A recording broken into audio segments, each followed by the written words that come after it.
വന്ദേ വന്ദേ. സഭയിലാകെ ബഹളം വെക്കുന്നു, പ്രതിപക്ഷം പ്രതിരോധിക്കുന്നു.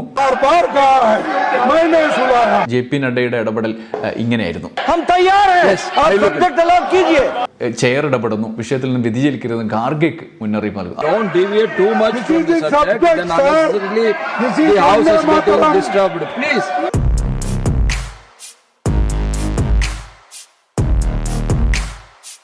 നമസ്കാരം.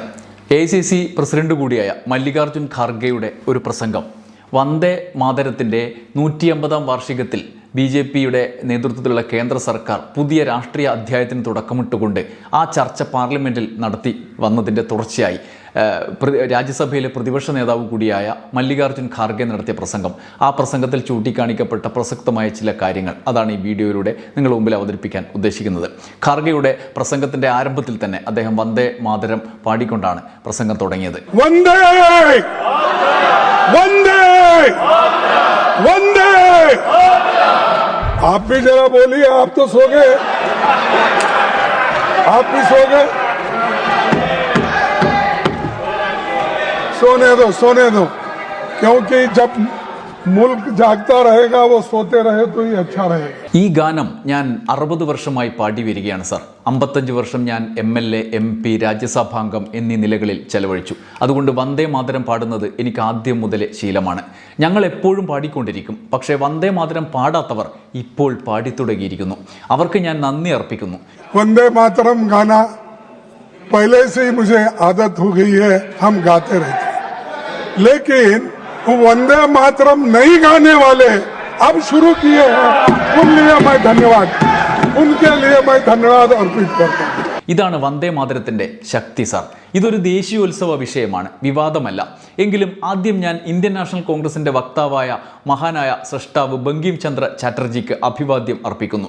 വന്ദേ മാതരം മുദ്രാവാക്യമുയർത്തി സ്വാതന്ത്ര്യ സമരത്തിൽ ജീവൻ നൽകിയ എല്ലാ വീരസേനാനികൾക്കും ഞാൻ അഭിവാദ്യം അർപ്പിക്കുന്നു.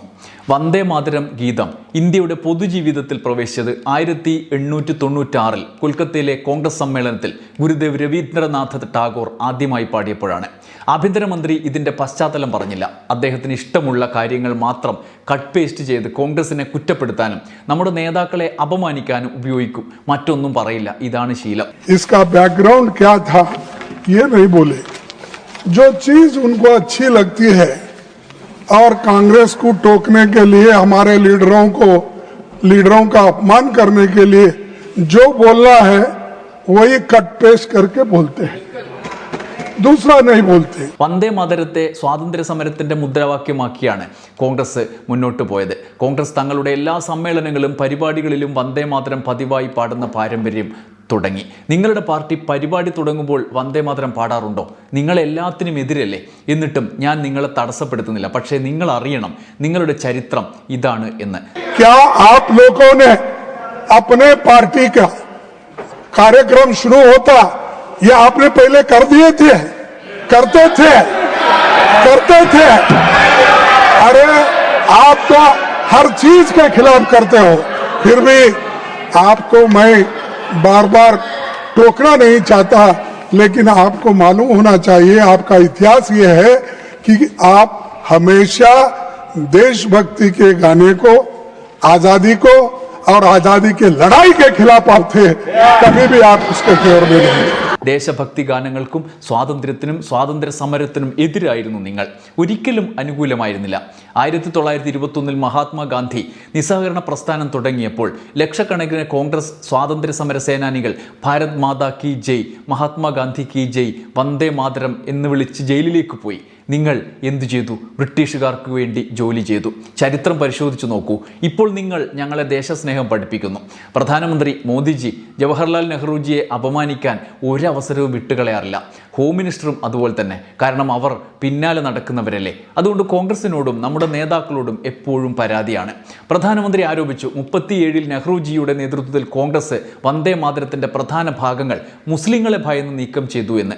നിങ്ങൾ മുസ്ലിം ലീഗുമായി ചേർന്ന് ശ്യാമപ്രസാദ് മുഖർജി ബംഗാളിൽ സർക്കാർ നടത്തിയപ്പോൾ നിങ്ങളുടെ ദേശസ്നേഹം എവിടെ പോയി? जब आप मुस्लिम लीग के साथ मिलकर गवर्नमेंट किए,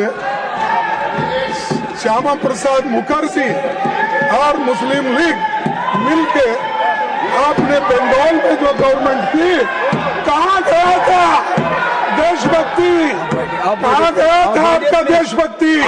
कहाँ थे आप लोग? क्या देश के लिए कोई? अरे ये लोग, अरे पढ़ो, आपका इतिहास मालूम होता है। 1937 ഒക്ടോബർ 16 നേതാജി സുഭാഷ് ചന്ദ്രബോസ് ഗുരുദേവ് രവീന്ദ്രനാഥ ടാഗോറിന് കത്തെഴുതി കോൺഗ്രസിന്റെ നിലപാട് എന്താകണം എന്ന് ചോദിച്ച്. പിറ്റേ ദിവസം നെഹ്റുജിക്കും കത്തയച്ചു. ഗുരുദേവിനെ നേരിട്ട് കാണാൻ നിർദ്ദേശിച്ചു. 25-ന് നെഹ്റു ടാഗോറിനെ കണ്ടു. 26-ന് കത്തെഴുതി. ടാഗോർ പറഞ്ഞത് ഇങ്ങനെയാണ്: എൻ്റെ അഭിപ്രായം പറയുമ്പോൾ ഞാൻ ഓർക്കുന്നു, ഈ ഗാനത്തിൻ്റെ ആദ്യ ശ്ലോകത്തിന് ആദ്യം ഈണം നൽകിയത് ഞാൻ തന്നെയാണ്. ആദ്യ ഭാഗത്തിലെ ലാളിത്യവും ഭക്തിയും നമ്മുടെ മാതൃഭൂമിയുടെ സൗന്ദര്യവും ഉദാരതയും വർണ്ണിക്കുന്നു. അതുകൊണ്ട് അതിനെ മുഴുവൻ കവിതയിൽ നിന്ന് വേർതിരിച്ച് കാണാൻ എനിക്ക് ഒരു ബുദ്ധിമുട്ടും തോന്നിയില്ല. ആദ്യ 2 ശ്ലോകങ്ങൾക്ക് ആർക്കും എതിർപ്പുണ്ടാകില്ല. ദേശീയ ഗാനമായി ചിന്തിക്കുമ്പോൾ ഇത് എല്ലാ ഇന്ത്യക്കാർക്കും ഒരുപോലെ ഉള്ളതാണ്. 1937 ഒക്ടോബർ 28-ന് കോൺഗ്രസ് വർക്കിംഗ് കമ്മിറ്റി ടാഗോറിൻ്റെ ഇതേ വാക്കുകൾ ഏകസ്വരത്തിൽ അംഗീകരിച്ചു. ആ പ്രമേയത്തിൽ ഒപ്പിട്ടവരിൽ മഹാത്മാഗാന്ധി, മൗലാന ആസാദ്, ജവഹർലാൽ നെഹ്റു, നേതാജി സുഭാഷ് ചന്ദ്രബോസ്, ഡോക്ടർ രാജേന്ദ്ര പ്രസാദ്, സർദാർ വല്ലഭായ് പട്ടേൽ, ഗോവിന്ദ് ബല്ലഭ് പന്ത് തുടങ്ങിയവരെല്ലാം ഉണ്ട്. ഇതൊക്കെ ഉണ്ടായിട്ടും നെഹ്റുജിയെ മാത്രം ടാർഗറ്റ് ചെയ്യുന്നു. ഈ പുതിയ വിവാദമുണ്ടാക്കി മോദി രവീന്ദ്രനാഥ ടാഗോറിനെയും നേതാജി സുഭാഷ് ചന്ദ്രബോസിനെയും സ്വാതന്ത്ര്യ സമര തലമുറയെയും അപമാനിച്ചു.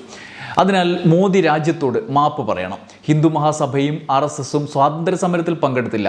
ഭരണഘടനയുടെ പകർപ്പുകൾ പോലും ചുട്ടരിച്ചു. കാരണം അത് മനുസ്മൃതിയെ അടിസ്ഥാനമാക്കി അല്ല എന്നതാണ് അവരുടെ പക്ഷം. ഗാന്ധിജി, നെഹ്റു, അംബേദ്കർ തുടങ്ങിയവരുടെ പ്രതിമകൾ ഡൽഹിയിൽ ചുട്ടരിച്ചു. 1950 ജനുവരി 24-ന് ഭരണഘടന നടപ്പാകുന്ന 2 ദിവസം മുമ്പ് ഡോക്ടർ രാജേന്ദ്ര പ്രസാദ് പറഞ്ഞു: ജനഗണമന ആണ് ദേശീയ ഗാനം. വന്ദേ മാതരം സ്വാതന്ത്ര്യ സമരത്തിൽ ചരിത്രപരമായ പങ്ക് വഹിച്ചതിനാൽ അതിന് തുല്യ പദവി നൽകുന്നു എന്ന്. ഇതും നിങ്ങൾ നിഷേധിക്കുന്നു. BJPക്കാർക്ക് വന്ദേ മാതരം ഓർമ്മ വന്നത് പതിറ്റാണ്ടുകൾക്ക് ശേഷമാണ്. എന്നാൽ 1976-ൽ വന്ദേ മാതരത്തിൻ്റെ 100ാം വാർഷികത്തിൽ ആദ്യ അനുസ്മരണ തപാൽ സ്റ്റാമ്പ് പുറത്തിറക്കിയത് ഇന്ദിരാഗാന്ധിയുടെ ഭരണകാലത്താണ്.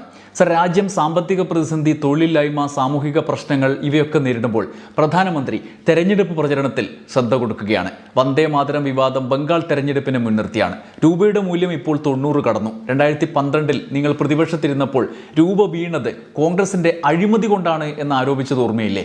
ഇന്ന് അതേ കാരണങ്ങൾ നിങ്ങളുടെ ഭരണത്തിലുണ്ടോ?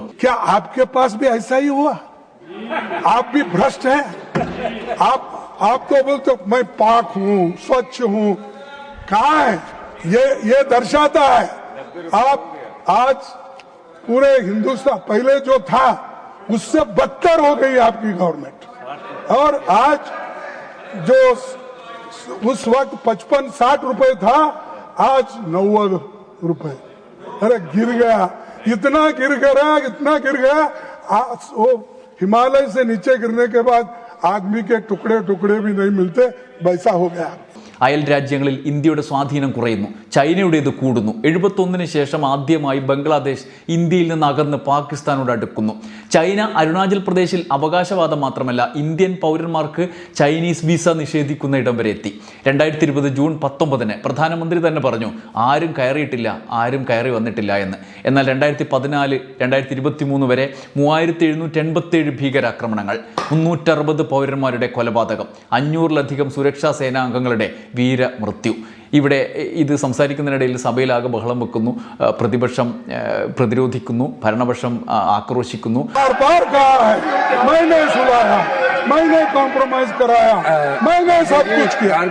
ഭരണപക്ഷം രോഷാകുലരായി ഇങ്ങനെ ബഹളം വെച്ചു. അതിനിടയിൽ JP നഡ്ഡയും ഇടപെട്ടു. ഖാർഗെയുടെ പ്രസംഗം ഒരു പ്രത്യാക്രമണത്തിന്റെ രൂപത്തിലേക്ക് സ്വഭാവം മാറിയതോടെ ഭരണപക്ഷം ഒന്നാകെ ഇളകുകയായിരുന്നു. JP നഡ്ഡയുടെ ഇടപെടൽ ഇങ്ങനെയായിരുന്നു. सरकार हर मुद्दे पर चर्चा करने के लिए तैयार है. हर मुद्दे पर आपने जिन मुद्दों को कहा उन मुद्दों पर चर्चा करने के लिए हम तैयार हैं. लेकिन डिबेट का एक लेवल है. On the foreign policy, they want to have a full discussion. You want discussion on foreign policy? You want discussion on economy? It is allowed. But आप वंदे मातरम के डिस्कशन में, चेयरमैन सर, वंदे मातरम का discussion हो रहा है. Leader of the opposition बहुत experienced है, इनको मालूम होना चाहिए कि डिबेट वंदे मातरम का हो रहा है, भारत की इकोनॉमी पर नहीं हो रहा है. अगर भारत की इकोनॉमी पर चर्चा करना है हम तैयार हैं। Yes, आप सब्जेक्ट अलॉट कीजिए।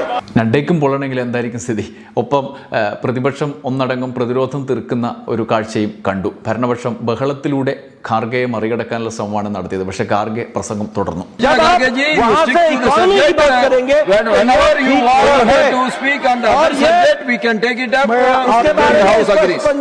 ചെയർ ഇടപെടുന്നു, വിഷയത്തിൽ നിന്ന് വ്യതിചലിക്കരുതെന്ന് ഖാർഗെക്ക് മുന്നറിയിപ്പ് നൽകുന്നു. You please stick to the subject.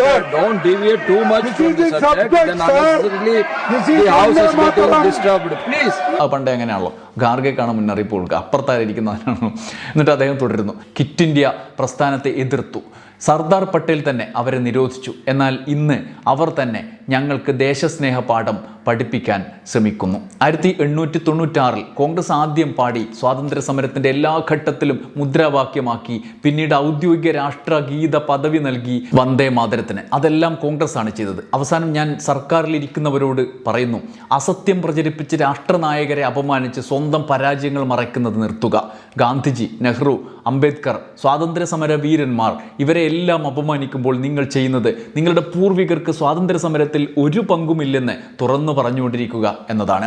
Vande Mataram ഹൃദയങ്ങളെ ഒന്നിപ്പിച്ച ഗാനമാണ്. അതിൻ്റെ ഹൃദയത്തിൽ പങ്കില്ലാത്തവർ ഇന്ന് അതിനുമേൽ പതാക നാട്ടാൻ ശ്രമിക്കുകയാണ്. അവർ ഒരിക്കലും പോരാടിയിട്ടില്ല, ജീവൻ നഷ്ടപ്പെടുത്തിയിട്ടില്ല. ഞാൻ എൻ്റെ വാക്കുകൾ ഇവിടെ അവസാനിപ്പിക്കുന്നു. വന്ദേ മാതരം നമ്മൾ എല്ലാവരുടെയും മന്ത്രമാകണം. രാജ്യത്തെ ഒന്നായി നിർത്താനുള്ളതാണ്, ശക്തമായി നിർത്താനുള്ളതാണ്.